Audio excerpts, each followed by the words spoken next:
E o efeito, então, é justamente sobre achar o diâmetro do tubo, tá? E importante, né? O diâmetro comercial, porque tem um diâmetro calculado, a gente vai achar o valor do diâmetro calculado, mas às vezes o diâmetro calculado está longe do diâmetro comercial. Vou citar um exemplo. A gente achou uma tubulação de diâmetro de 38 milímetros. Mas a gente tem diâmetro de 25 e de 50. Então, obviamente, nós vamos ter que pegar o de 50 milímetros, tá bom? Essa que é a questão. Então, o nosso foco vai ser sempre, o nosso objetivo vai ser achar o diâmetro comercial da tubulação, tá? Para a gente achar o diâmetro comercial, existem duas formas, dois métodos. Um é o método algébrico, né, que é matemática. Nós vamos aplicar uma equação, uma sequência de cálculo, e ali a gente vai obter o diâmetro da tubulação. O outro método é um método chamado de método gráfico. Já foi muito utilizado no passado, hoje nem tanto. Porque ele depende da gente ter um gráfico impresso em escala real, em escala correta. Porque eu vou usar esse gráfico para achar o diâmetro da tubulação, o método gráfico. Também conhecido como nomograma. E é difícil achar esse método gráfico, esse nomograma, impresso na escala correta, né? Essa é a dificuldade dele. É um método também que ele não é muito exato, ele não tem uma precisão de cálculo, não, tá bom? Bom, a questão é o seguinte, né? Quais são as variáveis que a gente precisa, então, levar em conta para poder achar o diâmetro da tubulação? A gente precisa levar em conta, talvez a mais importante de todas, é o volume ou a vazão de ar comprimido que vai passar na rede, que as máquinas vão demandar, ou seja, nós estamos falando de a quantidade de metros cúbicos por hora que a rede de ar comprimida vai ser demandada. A gente precisa de também ter uma ideia do comprimento total da linha, né? Quantos metros de tubo que vão ser instalados. A gente precisa saber qual que é a queda de pressão admissível, né? Por exemplo, eu tenho uma pressão inicial de 10 bar, a pressão final vai ser de 9 bar, então a queda de pressão é de 1 bar. A gente precisa saber do número de pontos de estrangulamento ou singularidades, que na verdade são os acessórios da rede, e a pressão de regime, a pressão de trabalho, né? Que vai ser dada no nosso caso em kgf por centímetro quadrado, tá bom? Dali, gente, nós vamos achar o diâmetro do tubo. Só que o diâmetro do tubo, ele tem algumas questões. O fato é que a espessura da parede do tubo é um fator muito importante que a gente tem que considerar devido à faixa de pressão que vai ser operada. Então, imagina uma tubulação de ar comprimido e a pressão ali é extremamente alta. Por exemplo, tem uma pressão de ar comprimido de 200 bar. Então, eu preciso de transportar ar comprimido a 200 bar de pressão. Se eu colocar um tubo de diâmetro, um tubo de espessura muito fina, de parede de espessura fina, essa pressão vai rasgar o tubo, né? Mesmo que seja de aço. Porque 200 bar de pressão é uma pressão extremamente elevada. Então, na hora de especificar a tubulação, a gente tem que levar em conta a espessura da parede. A espessura da parede, ela está relacionada a um parâmetro que é chamado de schedule, né? O schedule, na verdade, é uma relação entre a pressão de trabalho da rede com o limite de escoamento do material do tubo, né? Lembrando de limite de escoamento, quando a gente fala lá daquele gráfico que vocês estudaram lá na resistência dos materiais, ó, que é um gráfico de tensão versus deformação. Aí o gráfico do aço, né, ele dá um negócio mais ou menos assim, ó. Aqui é o limite de resistência, aqui é o limite máximo do material, e aqui nós temos, deixa eu colocar um limite de escoamento aqui, ó. É quando o aço começa a escoar, né, no gráfico de tensão versus deformação. Então, o schedule, nós vamos entender como schedule a relação entre a pressão de trabalho dividido por 0,6 vezes o limite de escoamento. Então, nós estamos falando de 60% do limite de escoamento. Vai dar um uma linha aproximadamente aqui, ó. Ou seja, para garantir que a deformação do tubo ela ainda esteja dentro do limite do regime elástico do aço, né? Bom, o que nós vamos pensar? Pressão de trabalho, então estou falando de pressão dividido por 0,6 vezes LE, que é o limite de escoamento. Qual que é a relação entre pressão e LE? Observa que o LE é sigma, né? Sigma é tensão, e tensão é força sobre área, isso na resistência dos materiais. E pressão também é força sobre área. Então, nós estamos falando que, em essência, é a mesma grandeza física. Que tensão e pressão é a mesma coisa, né? A gente vai calcular a tensão que está sendo aplicada no aço, você vai pegar a força dividido pela área onde está sendo aplicada a força, né?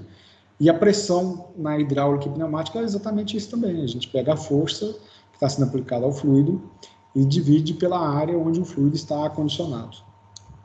Então, o schedule, na verdade, é um parâmetro que define a espessura da parede do tubo. Existem vários schedules, né? Por exemplo, existe o schedule 20, o 40, 60, 80, 100, 120, e quanto maior o schedule, maior a espessura, né? Então, observa o seguinte, olha só, peguei essa foto na internet, tá bom? Nós temos aqui 3 tubos diferentes. Esse tubo aqui, ó, é o schedule 40. Então, observa que o schedule 40, tubo schedule 40, é um tubo de 4 polegadas, ou seja, tubo de 4 polegadas com diâmetro externo de 114,3 milímetros. Aqui dá para a gente perceber muito claramente a espessura da parede do tubo de schedule 40.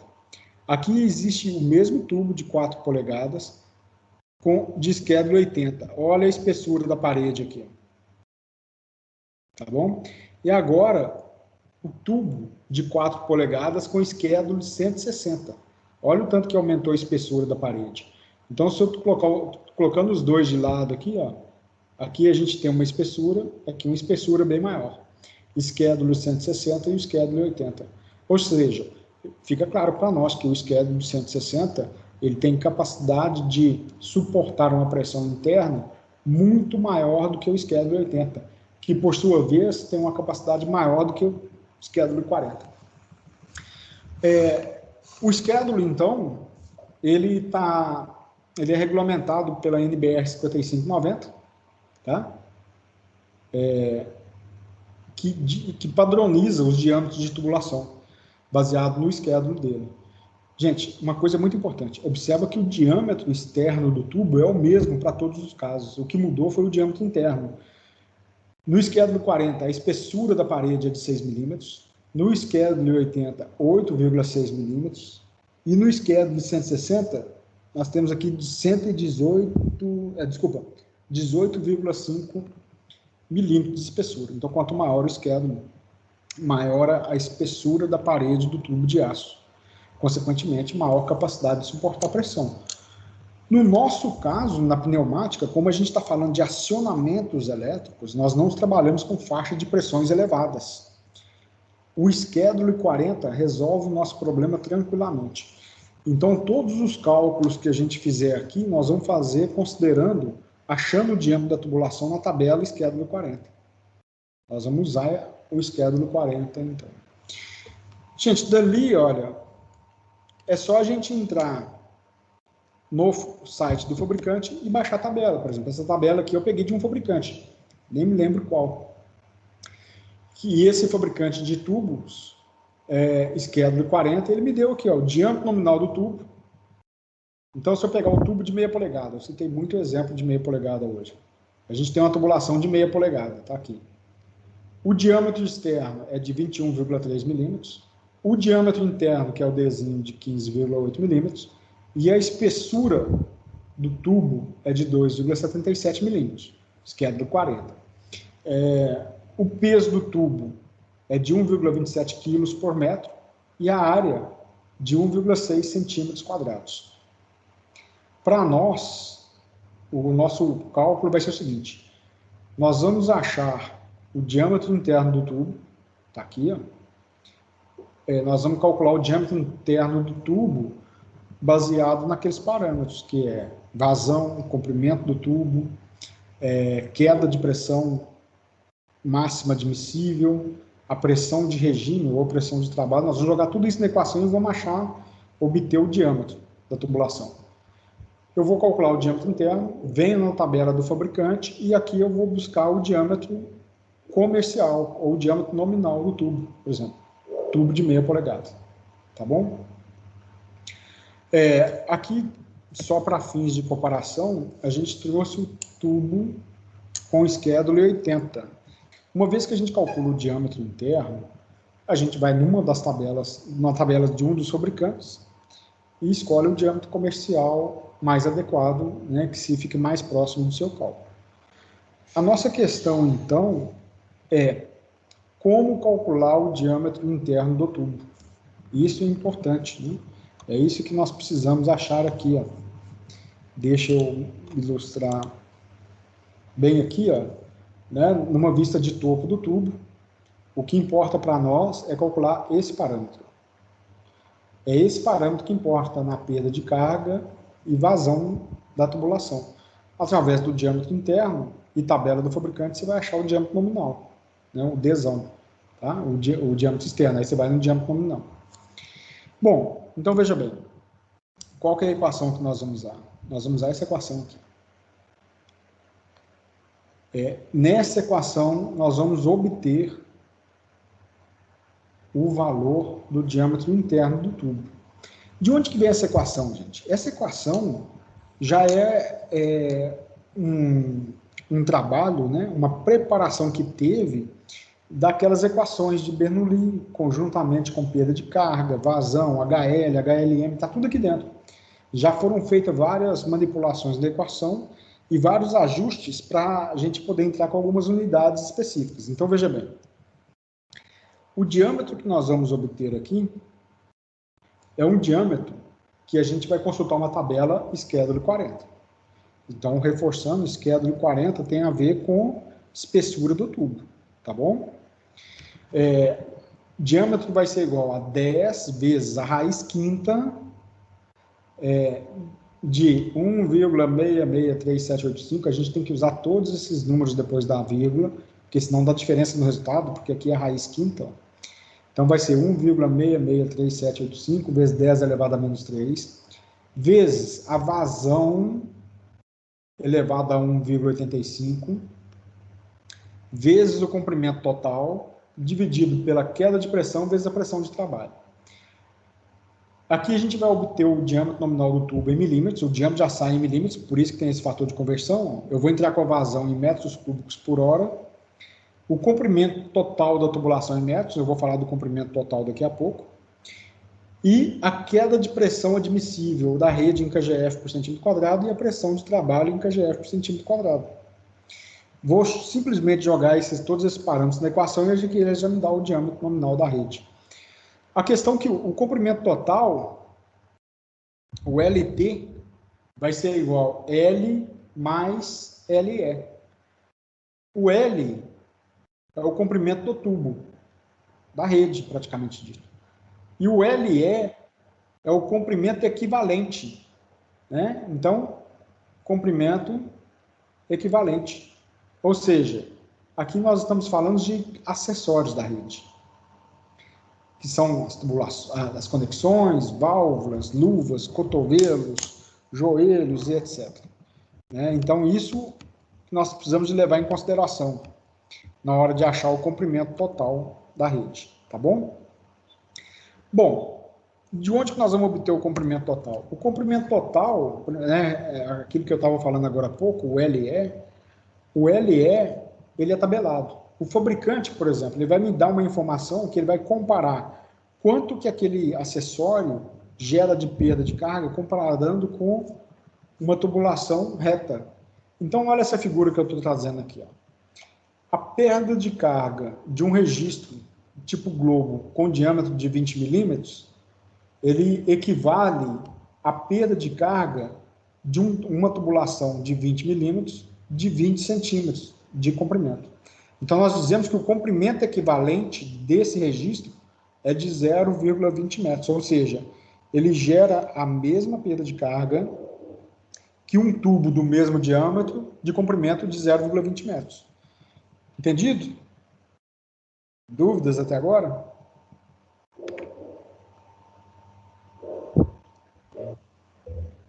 Ok. Então, isso é tabela, né, gente? A gente tem que obter isso de tabela de fabricante. Essa tabela que eu estou projetando aqui no PowerPoint é uma tabela que eu tirei do site da Rexult, né, que fabrica tubos de aço, né, conexões, acessórios para redes de ar comprimido de aço. Mas pode ser PVC, Tigre, Amanco, entre outros, pode ser outros fabricantes, né, para tubulação de aço, alumínio. Bom, aí é seu critério, tá bom? PVC, qual que é a vantagem de você ter tubulação de PVC? A instalação é muito prática.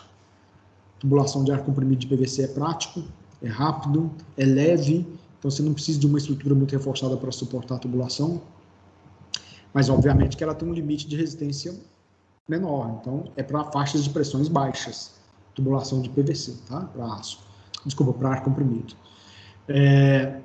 A tubulação de aço é mais resistente, né?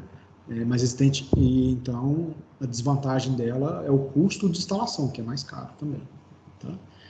Bom, então o cálculo, nós vamos fazer isso, nós vamos pegar todos esses parâmetros, jogar numa equação, dessa equação a gente vai obter o diâmetro interno do tubo, a gente vai no diâmetro do aço comercial, e dali a gente, de um fabricante, né, de tubos, e dali a gente tira o diâmetro nominal da tubulação, tá bom? No início da apresentação eu falei com vocês que existe também uma outra metodologia de dimensionamento do tubo, que é um método gráfico, que hoje está em desuso, né? Que se usa um nomograma pneumático, está aqui, ó. Nomograma, basicamente, é isso daí. Qual que é o princípio de funcionamento dele? Primeiro, ele era fornecido, né, muitos fabricantes, na época que se usava muito catálogo impresso, geralmente nas últimas folhas do catálogo lá, você tinha um nomograma. Eu lembro da Parker fazer isso, da Bel-Air, né, é muito comum isso.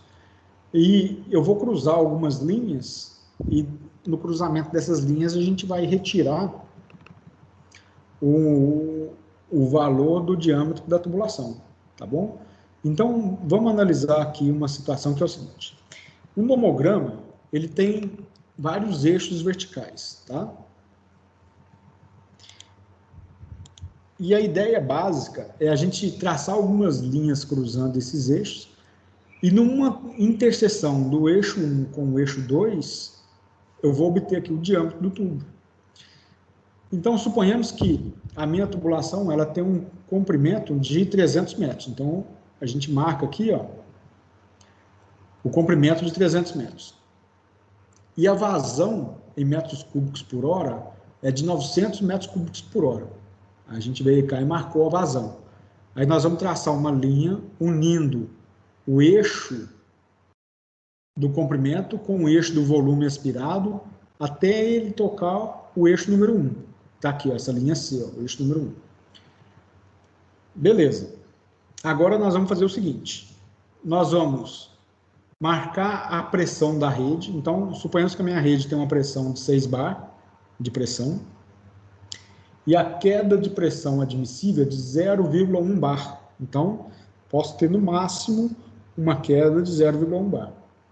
Marca esse outro ponto de cá, ó, e nós vamos cruzar desenhar uma linha conectando esses dois pontos e cruzando esse eixo 2. Ó. Então, quando ela cruza o eixo 2, nós temos um ponto definido aqui. Ó. E quando essa reta aqui cruzou o eixo 1, nós vamos ter outro ponto definido aqui. Aí nós vamos pegar e unir agora o eixo 1 com o eixo 2. Então, já que a gente tem esse ponto, ó, nós vamos unir esse ponto aqui com esse aqui. Então, aqui, ó, bem aqui, nós vamos ter a definição do diâmetro. Tá? Então, de quanto que vai ser o diâmetro do tubo? Olha aqui como que é complicado a gente achar um valor preciso. Deixa eu apagar esses desenhos que eu fiz. Essa reta marcou o eixo aqui, né, se a gente pegar aqui tem 70, 80, 90, 100. próximo de 90 milímetros. Então, nós teríamos um diâmetro aproximado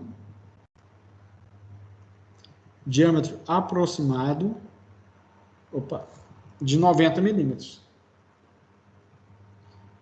Então, a gente não tem muita exatidão no cálculo, tá? O método gráfico. E, além de tudo, a gente tem que obter um nomógrafo, né? Um nomograma impresso numa escala correta. Porque uma vez eu fiz uns testes, sabe? Eu fiz uns downloads, imprimi, só que as imagens que eu consegui na internet, elas já estavam fora de escala. Alguém distorceu a imagem, né? Mexeu no comprimento, não ajustou a proporção da altura. Então, os valores não batem direitinho, não. Então, dá um erro de determinação de valor. Ou seja, nós sempre vamos optar pelo cálculo do diâmetro usando o método algébrico, as equações. Entendido? Dúvidas?